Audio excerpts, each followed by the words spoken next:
आप जिस जगह की तस्वीर देख रहे हैं वह मलेशिया की राजधानी कुआलालंपुर के पास लगभग 11 किलोमीटर दूर बातू केव है। बातू केव की संरचना प्राकृतिक है।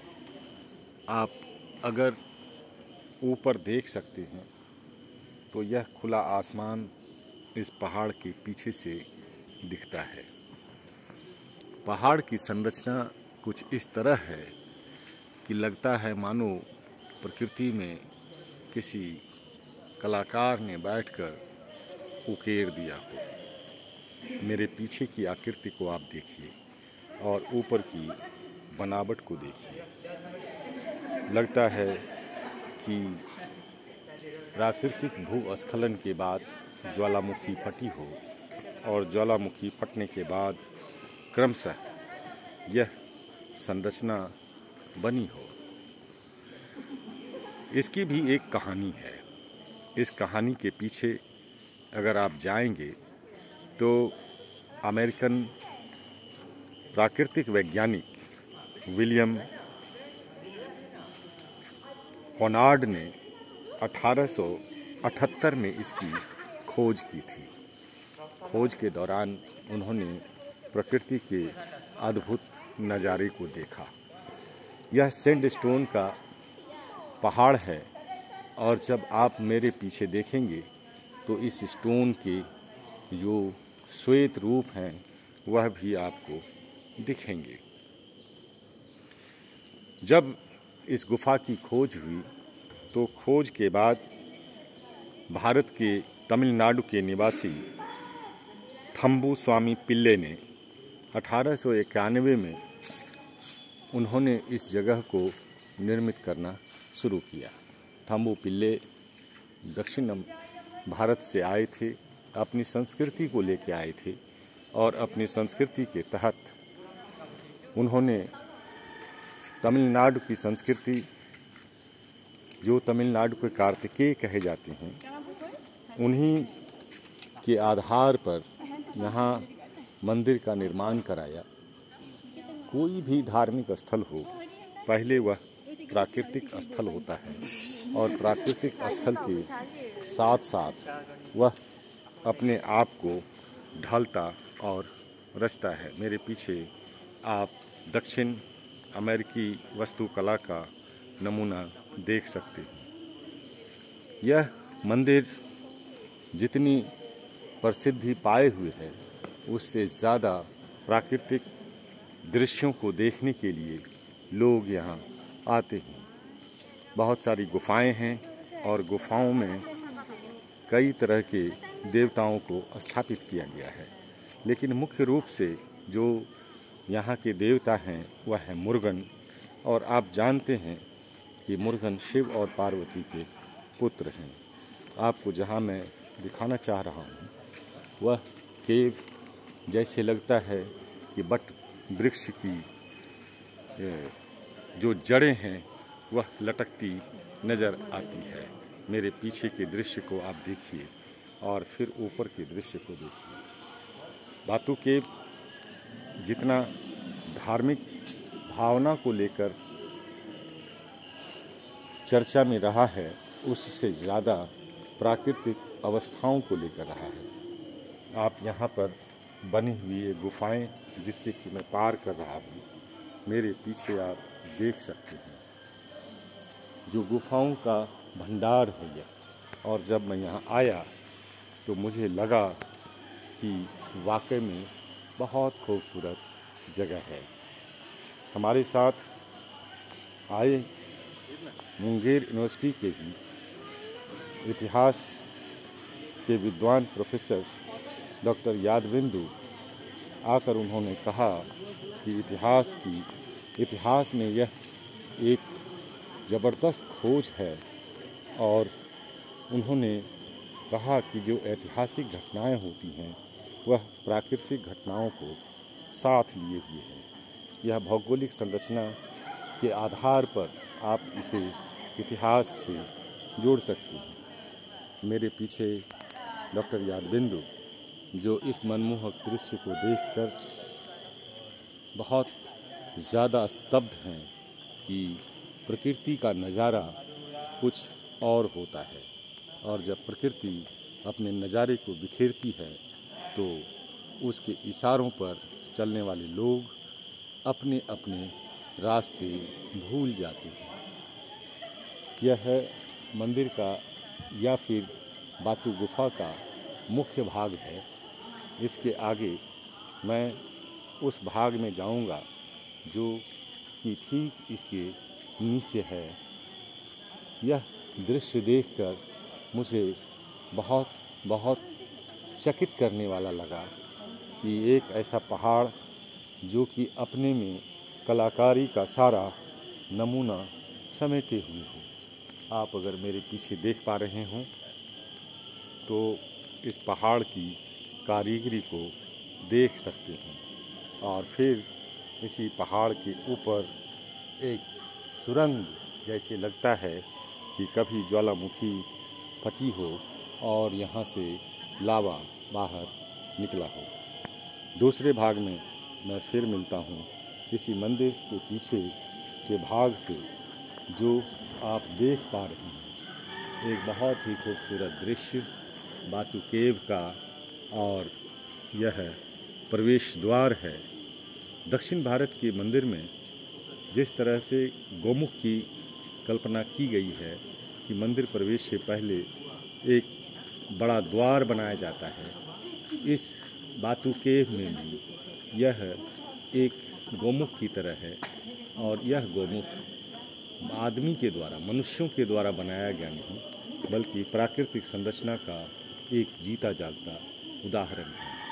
मनुष्यों ने अपनी आस्थाओं को, अपने विश्वासों को इन्हीं पत्थरों के सहारे स्थापित किया, और भारत में ये स्थल आप जहाँ कहीं भी जाएंगे, चाहे अमरनाथ की गुफा हो या फिर बातू केव मलेशिया में है, यह कोई अचानक घटने वाली घटना नहीं है। अब मैं आपको बातू केव के उस सिरे पे ले जा रहा हूँ जहाँ पर कि आप देखेंगे कि गगनचुम्बी जो जो जो जो इसकी इबारत बनी है वह काफ़ी खूबसूरत है। मेरे पीछे डॉक्टर यादविंदु आ रहे हैं, और वो ये देख रहे हैं कि इन पत्थरों में आखिर प्रकृति ने लिखा क्या है। बहुत सारी रेखाएं खींची हैं। इन रेखाओं में उस समय को कैद किया है जब कभी प्राकृतिक संरचना में परिवर्तन हुए हों। ये जो सीढ़ियाँ आप देख रहे हैं, यह सीढ़ी यहीं नहीं है, बल्कि 250 सीढ़ियाँ चढ़कर लोग यहाँ आते हैं और इस गुफा को देखते हैं। जो तीर्थयात्री हैं वह धार्मिक भावना से आते हैं, और जो पर्यटक हैं वो यहाँ के प्राकृतिक गुफा का दृश्य देखने आते हैं।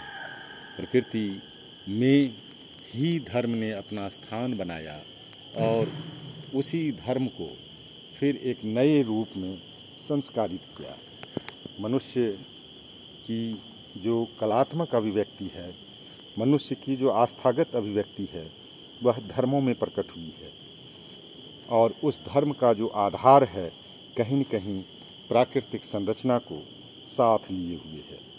आप इसे कैसे कहेंगे, इसे कैसे व्याख्यायित करेंगे, और इस व्याख्या का परिणाम क्या हो सकता है? मनुष्य अपने जीवन जगत में दो चीज़ों को तलाशना चाहता है।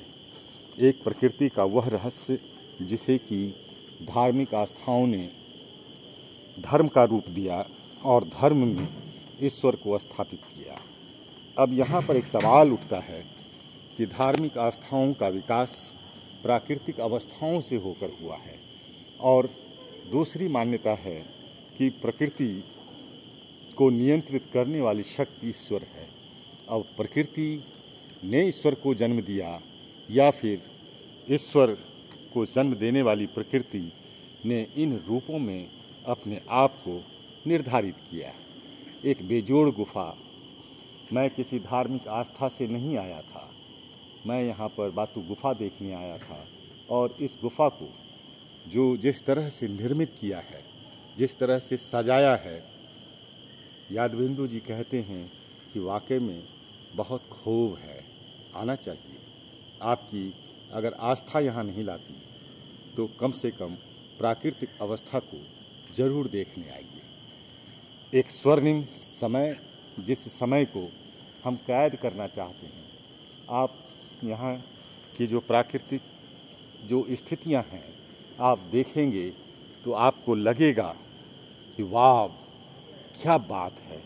और इस तरह की गुफाओं का निर्माण जिस तरफ हुआ, एक मैं यहाँ पर सुराख दिखाना चाहता हूँ, ठीक पहाड़ के ऊपर, जहाँ पर कि आपको लगेगा जैसे चिड़ियों के घोंसलों से एक द्वार बना हो। चिड़िया भी काफ़ी है, कबूतर है, मुर्गे हैं और यहाँ पर मुर्गन भी हैं। ये जो आप ऊपर देख पा रही हैं, पहाड़ में छेद है, इस गुफा में छेद है। जैसे लगता है कि यह छेद इस गुफा को ऑक्सीजन दे रहा हो। कई द्वार हैं ऊपर में। यह जो आप मेरे पीछे देख रहे हैं वह मुख्य द्वार है और इस मुख्य द्वार की भी बनावट एक अजीब कलाकृति की है। आइए आपको मैं उस भाग से दर्शन कराता हूँ जहाँ से कि कुआलालंपुर का आधा क्षेत्र दिखता है। वाकई में लाजवाब है प्रकृति की संरचना। जिस तरह से प्रकृति अपने ज्वालामुखी लावों से नष्ट कर धरती के भूभाग को गर्म कर देती है, वही जब ठंडी पड़ती है तो वही ज्वालामुखी से निकला हुआ लावा एक बेहतरीन कलाकृति का निर्माण करता है। मनुष्यों के पास हाथ की कारीगरी ने जिस तरह से वास्तुकला का विकास किया और वास्तुकला के विकास ने जिस तरह से मनुष्य को कल्पनाशील से, कल्पना करने वाली स्थिति से एक सुदृढ़ स्थिति को जन्म दिया। आप मेरे पीछे देख रहे होंगे कि जो कलात्मक अनुभूति है, इस अनुभूति को आप जब यहाँ आएंगे तो और भी अधिक स्पष्ट रूप से देख पाएंगे। अब मैं इस बातू गुफा की मुख्य द्वार की ओर जा रहा हूँ और आप देखेंगे कि इस प्राकृतिक सौंदर्य के बीच एक प्राकृतिक संरचना कितनी खूबसूरती से अपने यश का गायन कर रही है। आप मेरे पीछे कुआलालंपुर की धरती पर खड़े ऊंची ऊंची बिल्डिंगों को देख सकते हैं जो मानव निर्मित हैं, और एक तरफ बातू की गुफा जो प्रकृति प्रदत्त है। आसमान को छूती हुई ये गुफा के दरवाजे बहुत बहुत खूबसूरत नज़ारा प्रस्तुत करता है। ऊपर से ये लटके हुए जो पत्थर की चट्टानें हैं, लगता है जैसे कि बरगद के पेड़ से उसकी जड़ें बाहर निकली हैं। आप अपना कमेंट ज़रूर दीजिएगा। मैं इससे अभिभूत हूँ, इस प्राकृतिक दृश्य से और प्राकृतिक छटा से। काफ़ी नाम सुना था बातू गुफा का, जो बातू नदी के किनारे और बातू नदी के नाम पर इस गुफा का नाम रखा गया। मैं कोशिश कर रहा हूँ कि आप भी घर बैठे या जो कोई भी मेरी बात सुन रहे हों वो इससे वाकिफ़ हो सकें। मेरे पीछे आप जो दृश्य देख रहे हैं यह बातू गुफा का मुख्य गेट है और ऊपर हरे रंगों से छाई हुई आच्छादित घटाएं हैं। घटाओं की तरह पेड़ पौधे अपनी अस्तित्व को स्थापित कर रहे हैं। पता नहीं मैं आपको कितना दिखा पा रहा हूँ। कोई मैं कैमरामैन नहीं, कोई रिपोर्टर नहीं, साहित्य का विद्यार्थी हूँ और प्रकृति से मुझे प्रेम है और उस प्रेम की जो अनुभूति है बातू गुफा में अपने शब्दों में मैं बयां कर रहा हूँ। आपसे फिर मुलाकात होगी। मैं doctor Abhay Kumar, BRM college Munger.